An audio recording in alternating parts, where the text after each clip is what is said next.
Connectivity चाहिए, internet connectivity चाहिए। धन्यवाद। Thank you. धन्यवाद। माननीय सभापति महोदय जी, मैं आपका शुक्रिया अदा करता हूं कि आपने मुझे बोलने का मौका दिया और मैं आपके माध्यम से माननीय मंत्री जी से कहना चाहता हूं कि मेरी लोकसभा क्षेत्र संभल जो विधानसभा कुंदरकी के ब्लॉक मूंडा पांडे के अंदर एक एयरपोर्ट का उद्घाटन किया गया 2024 के लोकसभा के चुनाव से पहले, और खाली वहां का नहीं बल्कि कई एयरपोर्ट का उद्घाटन किया गया वोटों को साधने की वजह से। और कई बार डेट पड़ चुकी थी कि अब उद्घाटन हो रहा है, 5-6 डेट पड़ने के बाद में उद्घाटन हुआ, लेकिन अफसोस है 4 महीने हो गए उद्घाटन हुए भी, लेकिन अभी तक वहां से कोई फ्लाइट मुरादाबाद से उड़ करके कहीं नहीं गई है।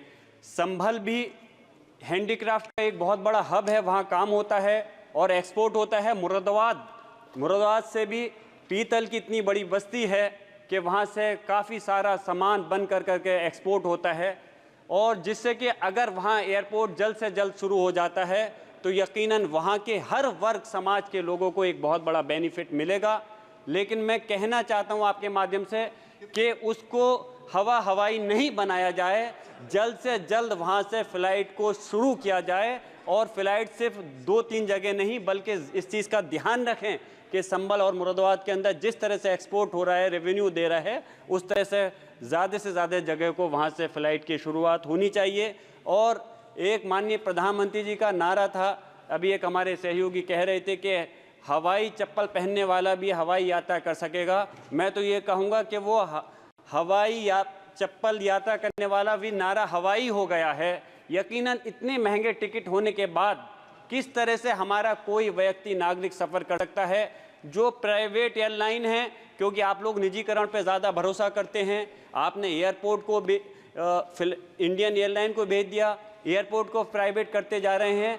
तो जो प्राइवेट कंपनियां हैं वो मनमर्जी मुताबिक 2 गुने 3 गुने 4 गुने अपने किराया कर देती हैं, तो आम आदमी आसानी से उसको अपना भुगतान नहीं कर सकता, और फिर अगर किसी वजह से टिकट को कैंसिल करना चाहता है तो नामचार का पैसा वापस मिलता है। तो इसलिए मेरी गुजारिश है, एक पॉलिसी ऐसी बननी चाहिए जिससे कि इन लोगों की मनमर्जी नहीं चलनी चाहिए। और जो निजीकरण आप लोग लगातार करते जा रहे हो, निजीकरण में ज़्यादा विश्वास है, तो मैं गुजारिश करूंगा आने वाले समय के अंदर, क्योंकि आप दूसरी नई एयरलाइन तो जो इंडियन एयरलाइन थी, एक भारत सरकार की पहचान थी, उसको तो आपने ख़त्म कर दिया। मैं उम्मीद करता हूं आने वाले समय में और किसी एयरपोर्ट का निजीकरण नहीं होने देंगे। ख़ास तौर से एयरपोर्ट के अंदर खाने और पानी की जो भी होती हैं चीज़ें होती हैं, अगर कोई नागरिक जाए, कोई अगर सफ़र कर रहा हो तो उसको खाने पीने की चीज़ें लेने के लिए कई बार सोचना पड़ता है। मेरी दरख्वास्त है माननीय मंत्री जी से, इस चीज़ पे भी पॉलिसी बनाएं और इस चीज़ पे कंट्रोल होना चाहिए कि कोई व्यक्ति अगर सफ़र कर रहा है तो उस चीज़ पे भी कंट्रोल होना चाहिए कि खाने पीने की चीज़ें में एक लिमिट होनी चाहिए, अननेसेसरी मनमर्जी मुताबिक उसके दाम नहीं बढ़ने चाहिए।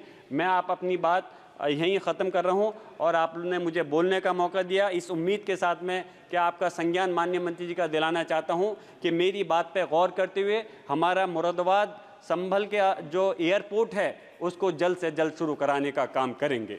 धन्यवाद। माननीय श्री अजय भट्ट जी।